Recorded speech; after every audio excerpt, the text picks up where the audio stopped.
Welcome to Asking Around. Today I'm asking about crafts. I wanted to explore the contrast between more technical, computational crafts and more textile, tangible crafts.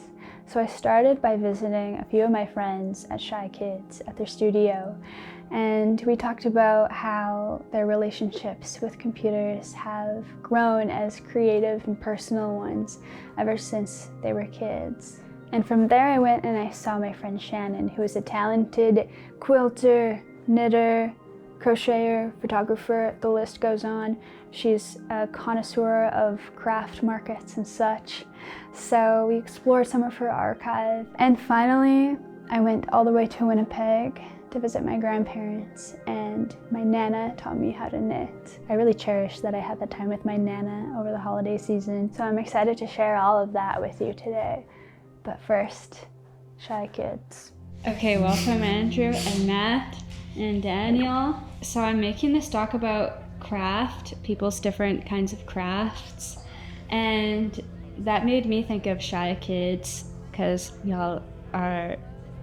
guys introduced me to being a multi-hyphenate. Multi-hyphenate? Back in the day. Like coming out of university, I remember I met you guys on a set, and at the time I was like, I need to like choose a niche. But I really couldn't. Me too. Yeah.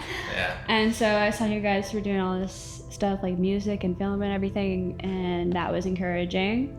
And yeah, just like being an all-encompassing creative instead of being like one thing. Were you in film? I studied film at York. Okay. Yeah, and with like exploring a bunch of different creative mediums, how have you noticed that you kind of like wade between different mediums over time? Like, what have you noticed you're in your timeline of what you focus on creatively? I mean, I just always grew up doing both, doing everything. I started out making skateboard videos with friends, like those old. Yeah. Were you guys even alive? I was making skate videos. Yeah, like the little DV cams. Yes. With the like fisheye lens on them. It's great. So that was like, and like Windows Movie Maker. Oh yeah. 1999. And that sort of was my first entry into film. And I think what happened was like, there was always like classes in high school where you had an option where you could make a video instead of doing like a live presentation. And like I decided I would just make a video. And videos have music in them as well. And so I think I just sort of like started messing around on the guitar, and like with those projects you would need all those skills to come in to make the project. So I think that was sort of the beginning of my journey of doing multiple things as like requirement for like I needed to do that for those projects. So I kind of like got in my head that music, film, it's all kind of the same thing. I feel like in the beginning a lot of times you'll take on all the roles, and it's nice to do that like as you go on with projects, but also some projects it's for the best to ask for help and stuff. Totally. That's what it is. Because he does 3D. Which I've never ventured into. Touched. Because I don't know. It just never grabbed me for some reason to do 3D. But like with film, you're editing on a timeline. It's like you start here and you get to here. It's sort of the same with recording and making music. It's sort of like the same functionally and procedurally. It's the same set of like basic skills, and you're just applying it to different mediums. So it's like a gateway, right? It's like you're making stuff on iMovie, and you have to be your own director, editor, whatever. And like I feel like some people just take that and run in whatever direction they want to go in, right? Like I feel like for me that was definitely the case where I wanted to be like an editor for most of my life. I had like the most fun like snipping stuff together like that, but kind of after I graduated college and everything like that, I think I kind of steered a little bit more into the niche of just like graphics and VFX and things like that, just because I felt like I could, that was like a really fulfilling part of that entire editing process. So I don't know, it's like a stream. You can just follow it wherever you want to go, The wildest thing about you though is that you learned editing on an iPad. Yeah, not even an iPad. Not even an iPad. This is, dude. It was an iPod Touch. Okay, no, I'm talking. It wasn't even an iPad. It was an iPod. So my first ever stuff I made was on tap to cut. Yeah. Like I don't even know how the interface would even look these days. It's like you have to like drag. Like I still don't understand because I've never done that. How that even possibly works? It's an all-in-one machine, man. You film, you edit. Exactly. Everyone's learning on CapCut now. CapCut Pro. Wait, do you make films as well, or are you fully 3D? I do. Okay. I do. No, I went to film school and I made a couple films. Nice. That 3D. And when we talk about like Windows Movie Maker and iMovie and stuff, it makes me wonder like, what was your actual first short film that you can remember? Your first film? My first film on my iPod Touch was a little movie called The Legend of Gustav. And I was just ripping off Austin Powers. Right, naturally. I was a 12-year-old kid and I thought this is the funniest thing ever, is people talking in funny voices and it is getting into shenanigans. So I think I still have a copy of it somewhere actually. It's like me running around my neighbor's backyard making stuff. But yeah, it's funny that like, the decision to do that, like my whole life is rolling around, doing that now. And it's because I decided The Legend of Gustav. Yeah. What about you guys for your first film? The one I can remember as like maybe the most filmy, like. Oh no, what was your first? The first creation. Yeah, that you can remember. First thing that had a title. Okay, the first actual creations I can remember was when I was literally probably like 8 or 9 years old, and we had these really, really old webcams, and I discovered that you could take a picture, change something, and then take another picture, and then if you put all the pictures together, it would make a video. And you thought that was your idea? Honestly, I can't believe no one's thought of this before. Like stop motion animation. And I was it. really into skateboarding at the time. I was still really into skateboarding, but so I made these videos with a tech deck where I would have a stapler that would be like the rail. Nice. And the tech deck I would like use tape to have the tech deck like move closer to the rail, and then pop an ollie. Yes. And like do a grind on the ledge. Whoa. Yeah. Wait, was this all just a skateboard, or did you have to be holding it in the picture? It was just a skateboard because I used tape. Right. To like tape it into position. That's really amazing. Okay, I really need to see that. It's pretty cool. Oh, yeah. I would love to like collect a bunch of people's like first actual films. Well, do you have one? Yeah. Yeah. I think it's a bit of a muddle, but I think it must have been the cliche of documenting like family summer trips, but like I would really try to make like a cohesive. Yes. Like I never used Movie Maker. I used a program called Pinnacle. Wow. Which is on Windows, and I thought it was the coolest. Like nobody's out here using Pinnacle, but it was actually like quite the like.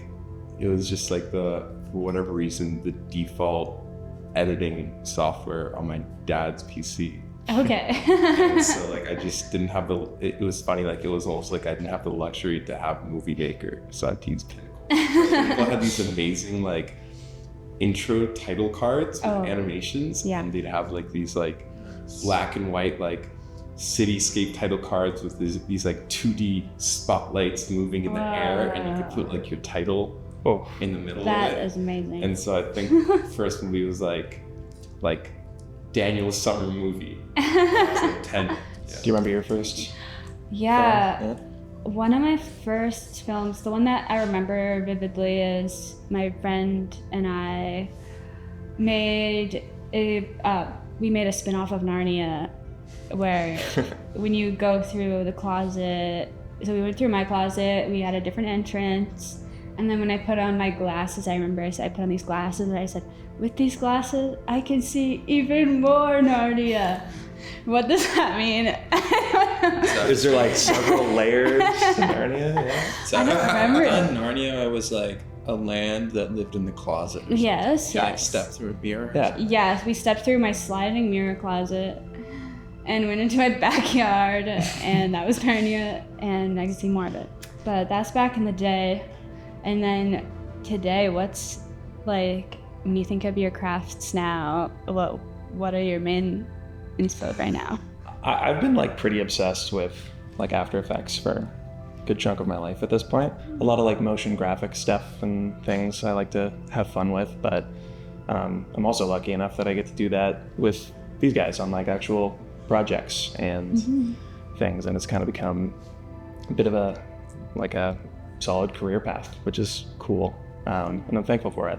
But between those projects as well, Shy Kids does like their own films, got music and things, maybe touch a bit on that, but yeah, there's always just like a bunch of random threads, feels like, hanging around with these guys. I don't know, something that I'm really interested in is like how the motion of like visual effects and graphics can kind of feel in sync with like the timing of music or the timing of dialogue. I think like that kind of like kinetic, super like whippy around energy is something that like just feels very satisfying to me in my brain. So I feel like it's a lot of 3D work right now, which is, I feel like people don't quite grasp it. It's so new, like the indie 3D industry, as I would call it. It's like so new right now that I don't think like in the public realm, like people quite know what it is or what it can be. So it's,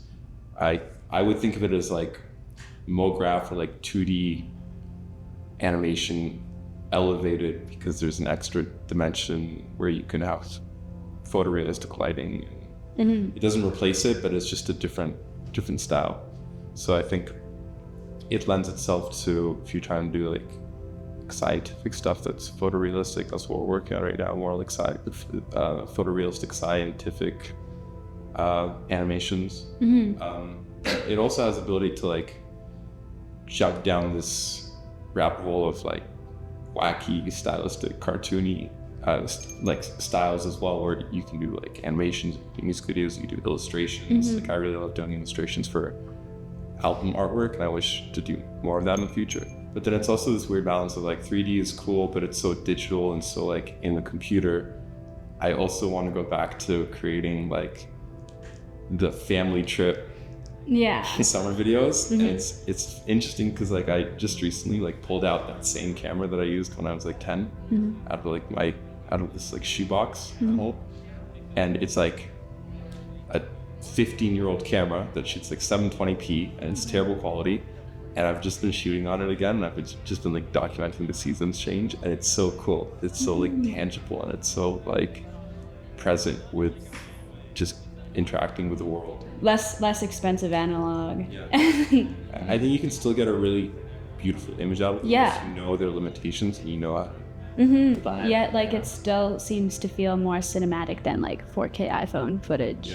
I was inspired by like music bedroom producers. They'll make like lo-fi music in their bedroom on like a beat pad all alone. They could like just be in the flow of creation, and they could make something without the gear, the money, or the crew, just to kind of prove that they could make something.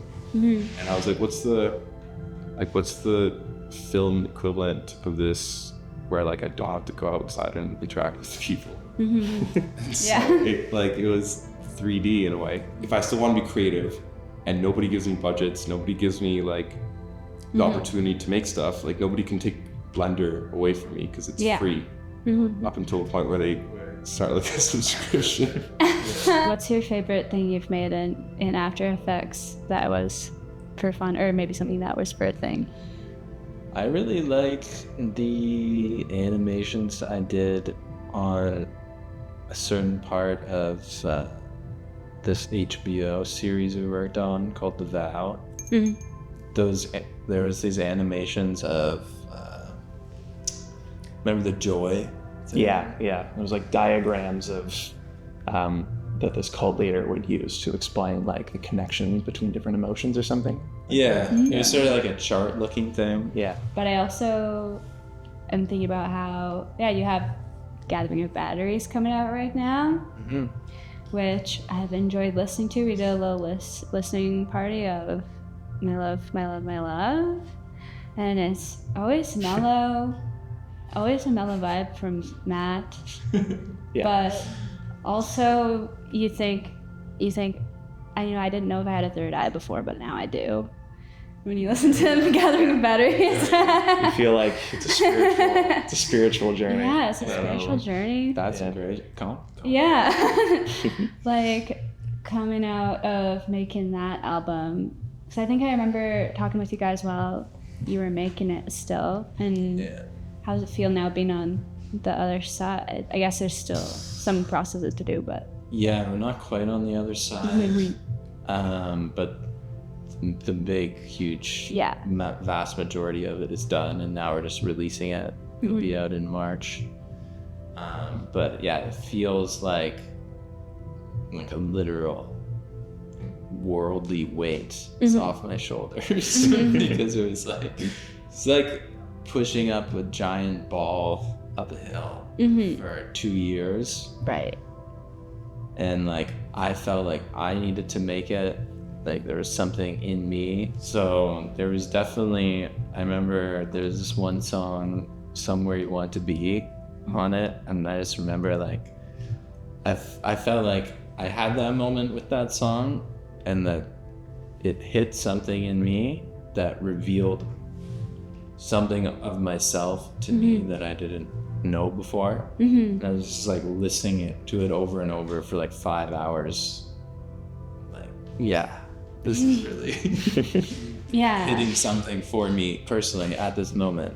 Yeah, that's it's like you've gotten all the information out of something. Like if you think about a song you really, really like and you listened, this happens to me where I listen to the song over and over and over, and then one day I'm like, I'm just kind of done with the song. It's because like whatever information was in that has been translated to your nervous system, to your like being. Yeah. And it's like, you got everything you needed from that. Got it. Feels like. And like you change as you make it. Yeah.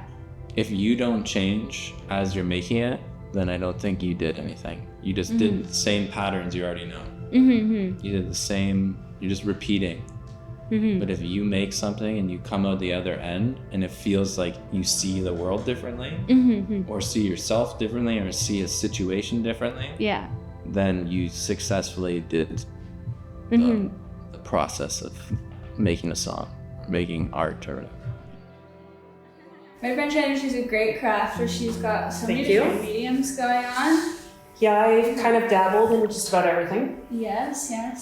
And I'm excited to make a spread of things you brought a collection of things today. Yes. Should we just spread them out and see what happens?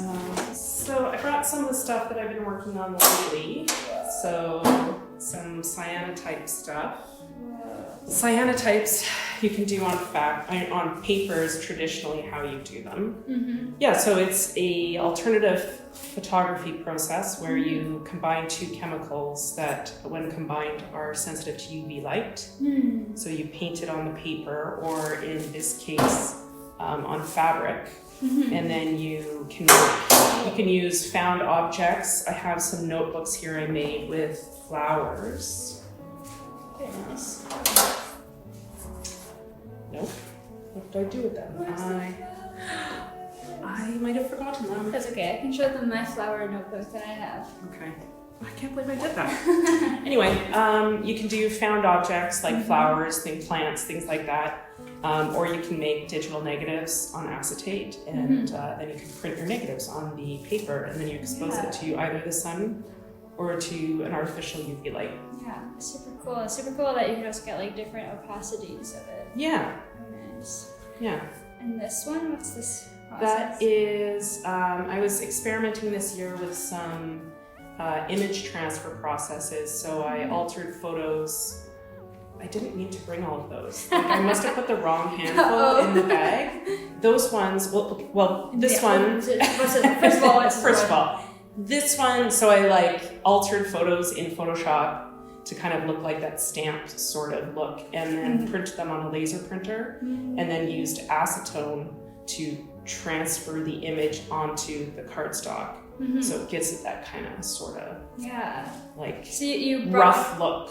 Yeah. So you brought up the threshold in Photoshop, and then like there's like a texture to it with the print. Does that come more so with the transfer? Yeah. So it's like pure black when you print it on the laser printer, and then when you do the transfer, only like not all of the ink transfers, just some of it. Yeah. So it gives that sort of textured look to it. So that was an experiment this year. Very nice. That was fun. Love it.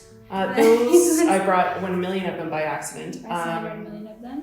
Those are notebooks I made out of the covers I made using a gel plate, which is just a thin gelatin, like a piece of gelatin, basically hardened. So it's, and you can do image transfers on those, which I brought some of those too. But these are just like acrylic paint on the gel plate. Yeah, with a brayer, and then you like put paper down and let it dry, and then when you peel the paper off, all the paint comes off of the gel. Yeah. The gel plate. Yeah. Yeah, so you can do that with image transfers as well. Yeah. Those are some of them. These are a couple image transfers, which I did the same sort of nice collaboration, high contrast photo, and then you transfer it with black acrylic paint. Yeah. I also am very much a traditional knitter. And also, wait, sorry. Are all of these also slow down. Are these all your original photographs as well? Yes. Yeah. So they're all photos that I've taken over the years. 3 mediums in one in these That's guys. true. That's That's true. Very nice. Yeah. There's layers to this. That's awesome. Yeah. And then knitting. And then knitting. I only brought a couple of toques, but I've knitted because they're easy to carry. I made toques last year. I went through a toque phase. We had lots of different colored toques. And basically any knitting and crochet. Knitting was probably the first craft I learned from my mom. Right. And sewing and all that stuff. Like, and they're reversible. Very so, nice. You can change it up. There's so many different ways to make a hat as well, it seems like this. Yeah. This is like a double layer. This is 2 hats. Yes, I guess you they're can make very warm. single layered hat. Yep. Yeah. Yeah. I like it. Thanks. Well, and this one is knitting. This is knitting. Yeah. Yeah. I don't have any crochet examples, but similar. So we believe it. Similar.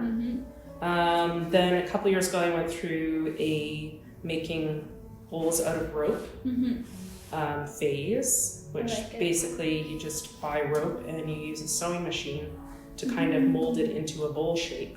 That's nuts that you got this consistency with that. Yeah, it took a little bit of practice, just kind of like any craft, but as long as you have a steady hand. Yeah. Oh my gosh. I know, it's funny because I say that and I don't have steady hands at all. So you just got to figure you work with your shakiness. Yes. And this little tag makes it look so official as well. This is your tag. Yeah, that was a tag I did when I was selling stuff. I had a little rubber stamp. I also went through an origami phase many years ago where I made 1,000 paper cranes. Okay, let's go. And so then I found the stamp that was a paper crane. So I felt connected to that. Yes. Because it's cute. I feel like you've explored so many mediums. Like I feel like sometimes a person will find a medium and it's like, I'm just going to be doing this.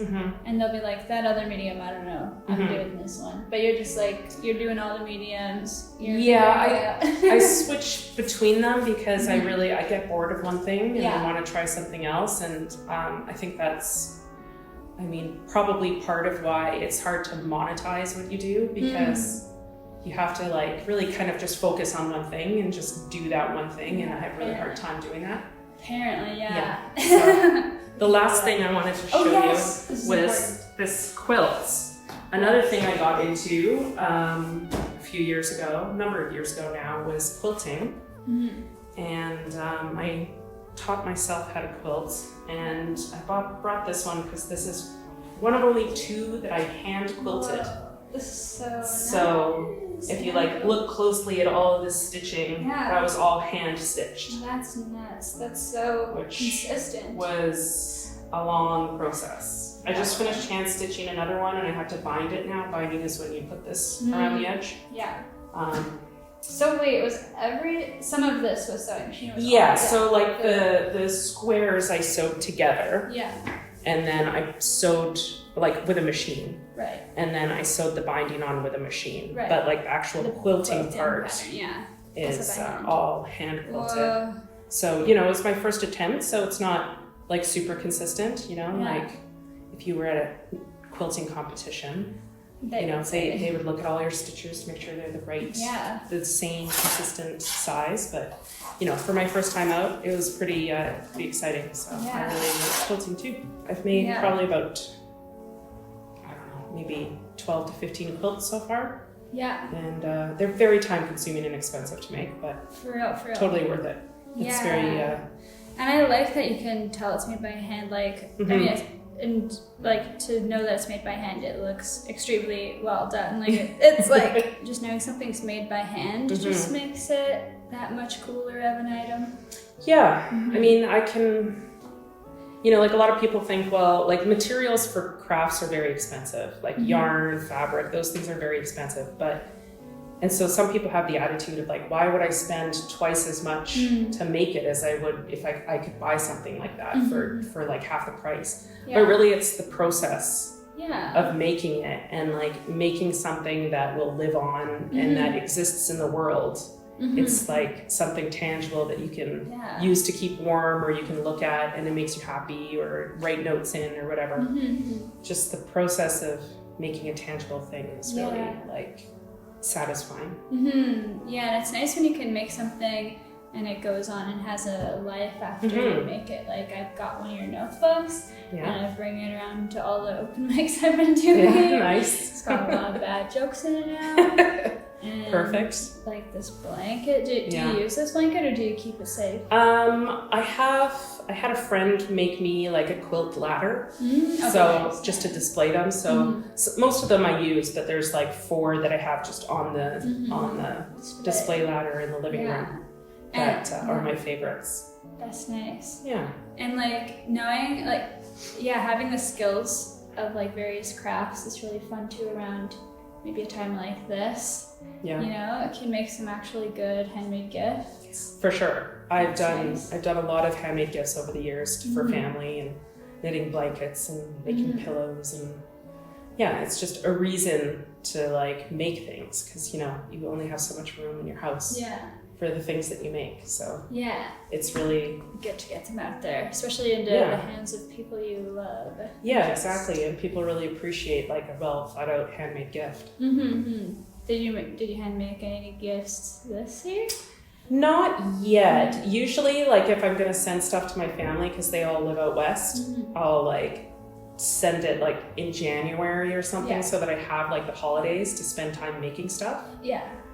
So that's probably what I do. Yeah. Because we don't really do much for the holidays, so we'll just stick around, make stuff and send it out. Yeah. Extended holiday season. Yeah. Everybody wins.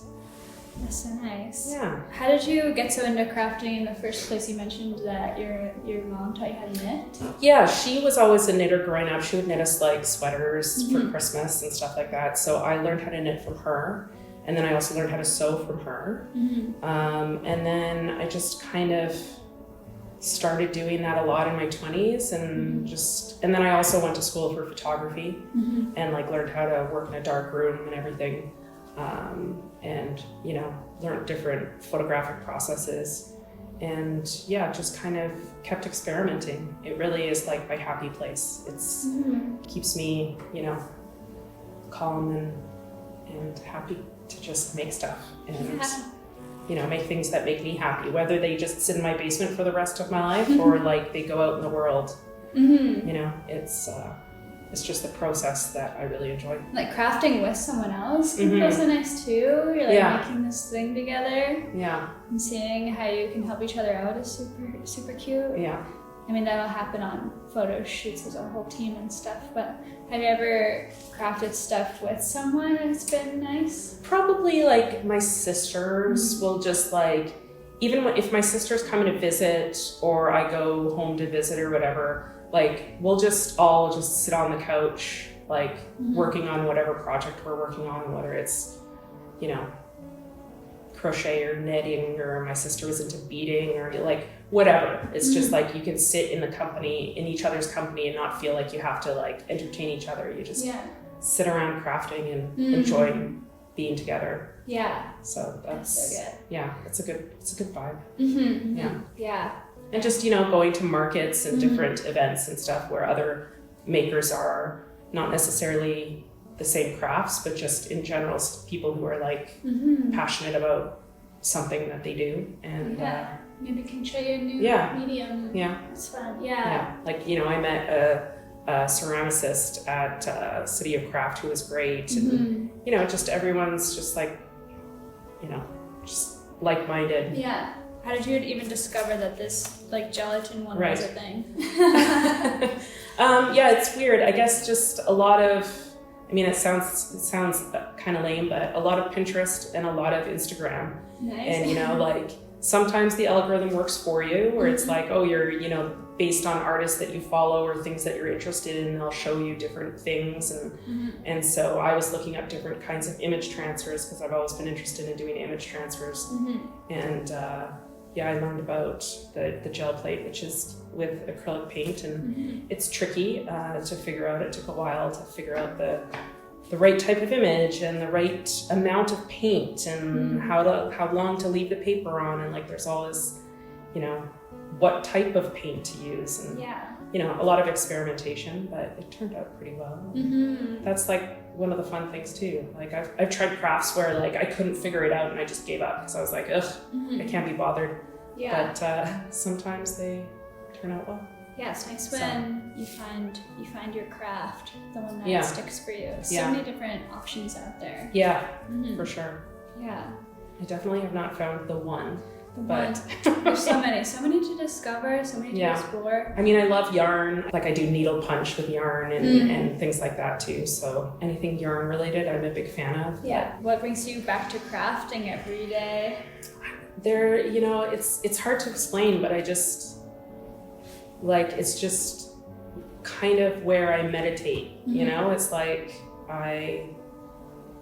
I can't just sit around and not be doing something, whether it's, I always have a crochet project on the go if I'm watching TV or, it's just what brings me joy, which, that sounds lame, but, it just, makes me happy. And it's like, it's as simple as that. That's really as simple as that. Like I love experimenting and creating new things and just being really proud of how things turn out. Yeah, I find getting older, it's harder and harder to find life to feel simple. But when you get into like the rhythm of just doing a craft, it's like I'm doing this and then I'm doing that, and you're like not thinking about for sure, especially like very repetitive things like knitting, crochet, or folding paper, or just like very repetitive tasks. I find some people find it so monotonous and boring, and I just find it relaxing and it's almost meditative and it's just a good way to relax. And you don't have to be great at it. Like it all takes practice.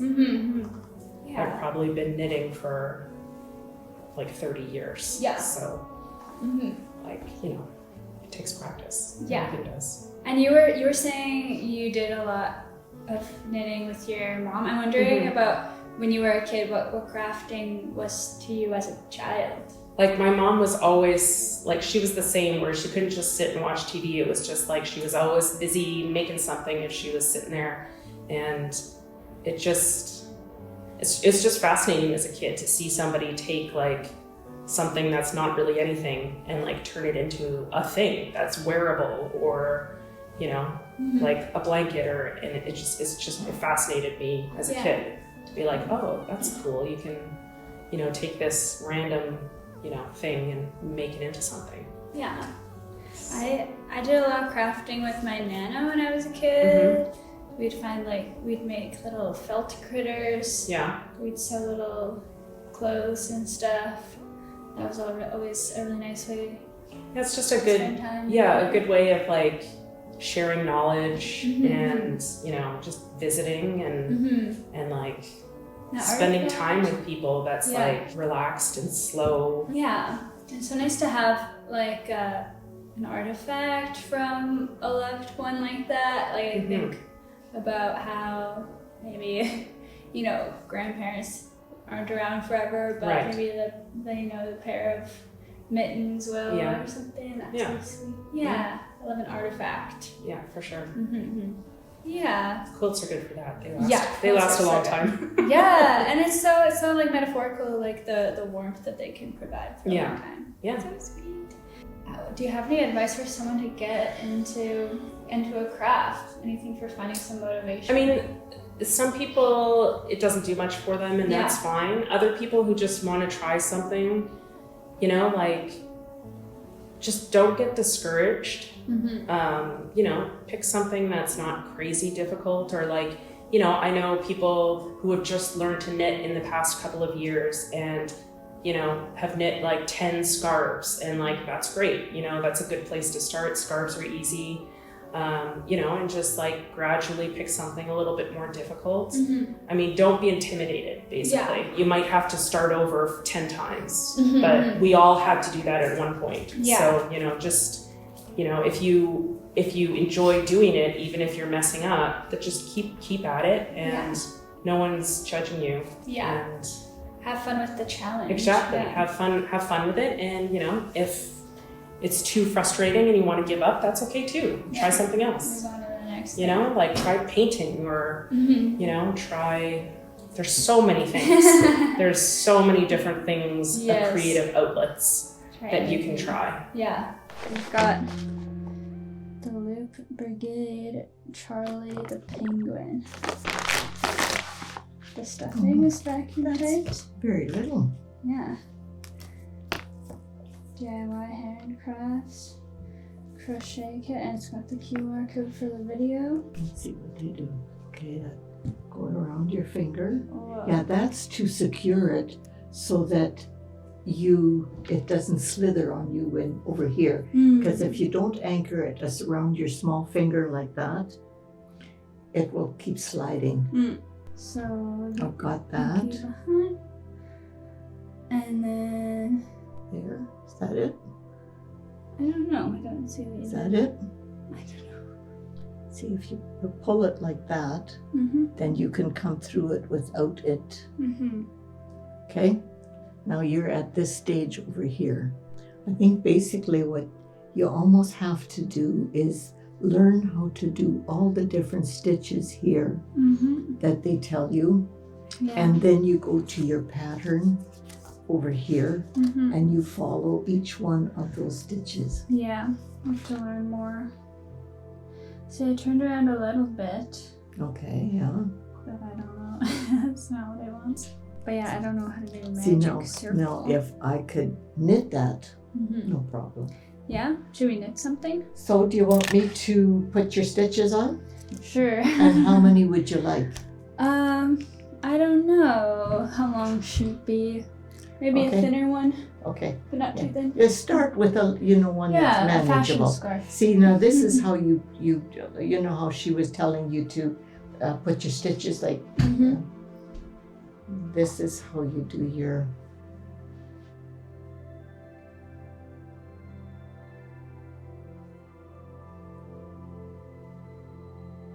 Okay, that's 10. So I got that a little tight, okay? So I'll do the first row for you because... Get it locked on. Yeah, the first row, because this is kind of loose, it's on there, it can pull. You go like so, wrap it around, and bring it there. See, that's it. Yeah, and then you have to always feed this forward. This comes with a lot of practice. And if you knit two together, then you will, the next row, you're going to make a hole. And then if you do the next row,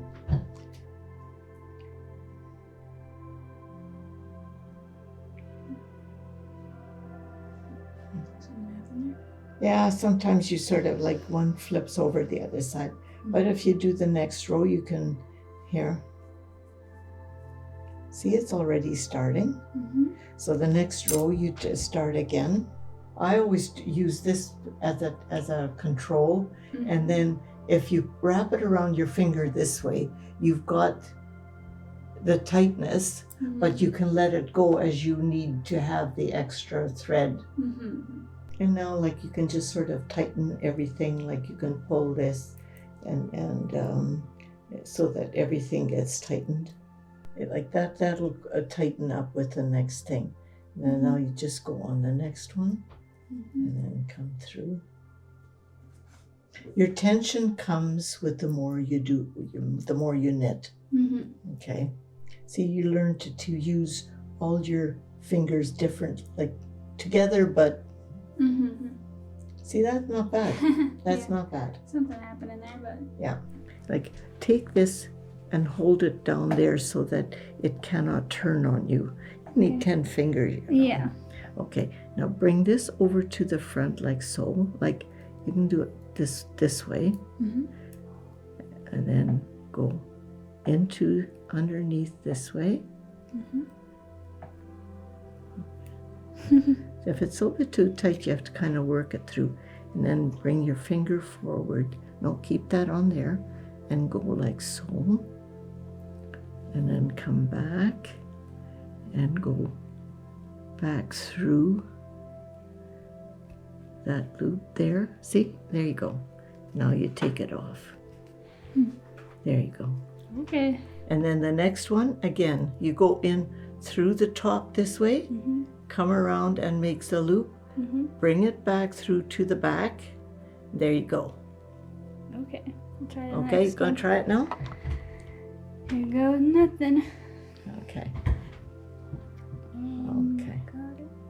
Like this? Yeah. Wait, did I go like this? Through the, from the top, through. Like this? Yeah, and then around and go back. Cool. Okay, Yeah, there you go. Yeah, take it right off and just sort of reset yourself every time, and it just slows the adrenaline down a bit. And if you come to the last one, knit your last one because it gives you a better edge. Knit my last You one? always knit the last first, first and last. Now I forgot how to knit. Okay, So now go you from just- underneath, Like this? yeah, and then around and bring your thing through. Like this? Yeah. So basically, if you look at it, it's backwards. Yeah. So the next row you knit from one end to the other, and then if you purl the row after that, then you will see a bigger difference. I'll have to keep working on that. Like it takes a little while, and after a while you might find that you make your stitches a little looser so that they're easier to slide on and off without, and you keep the same tension all the time. But that comes with practice. Yeah. But that's very good. That's very good. So, yeah. Do you remember what the last thing you knit was? No. The last thing, I think, that was with this wool, with these little needles. My sister finally told me that the size of your wool with the size of your needle make a big difference as what your pattern will look like. If you use, like here you can see it's a little bit bigger. Now this one, like for a little doll, a little bonnet, well Sammy has the book now, it was a doll's bonnet and a little sweater. It took me a couple of years to actually knit the thing because knitting this way, and then you're doing a little, knitting doll clothes was very different because if you're knitting here, you will see you've got the line over here, right? Whereas if you're doing a doll sweater, you start at the bottom of the front and then you go all the way up to the top and you do you have to decrease the stitches around the neck, but the shoulders you keep, but you add the sleeves on, like everything is done in one piece. Oh, here, hold this up.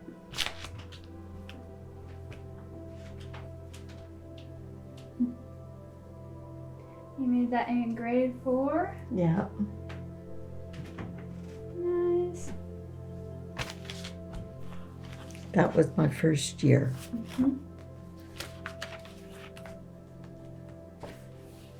And this was all by hand?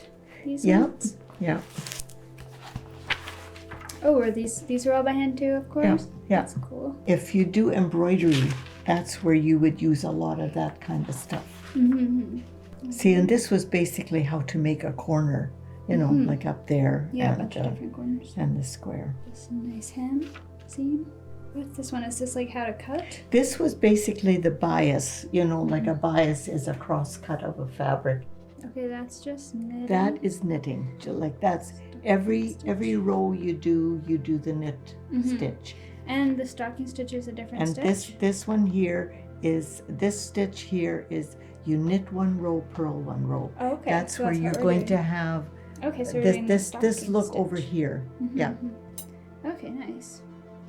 And pearl And that stitches would be the just pearls. purling, but Yeah. you know, the same, basically it's just the opposite side of the knitting, whatever. And then moss seed Yeah. stitch. What is this one again? Okay, that's this basically. If you do knit one, purl one, through the whole pattern, that gives you the little knobs, because not like your ribbing. Instead of having ribbing like this, it would, every stitch would be like knit one, purl one, but on the other side, it becomes the opposite of the previous side, right? Okay, and then this one is That's the ribbing. shows up That's because- like, this would be knit 2, purl 2, or however big you want your ribbing to look. The idea of this one was to show that you could make it bigger and smaller. increasing and decreasing. Yeah, this one was a more like, that was my first year. This was more advanced already. This was like sewing, where you had to do all your different types of darts that you need for an outfit. And then this is the bias, like, and the hem, how to make a hem. Like if you have a hem where the bottom is bigger than where you're hemming to, you have to make little pleats at certain areas. So depending how wide your hem is going to be, but you can't, unless you have a straight skirt, it won't, you'll have to put pleats in order to Right. make it fit Right, interesting. and not show on the good side. Yeah.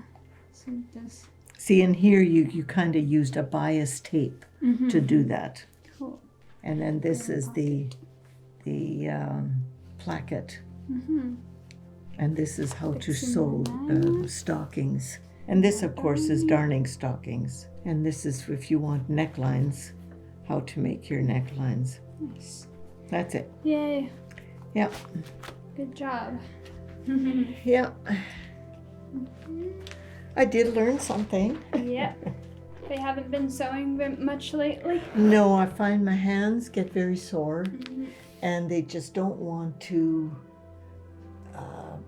especially if you do intricate stuff, you have to make sure that you have the power to keep things so that they don't buckle up and stuff like that.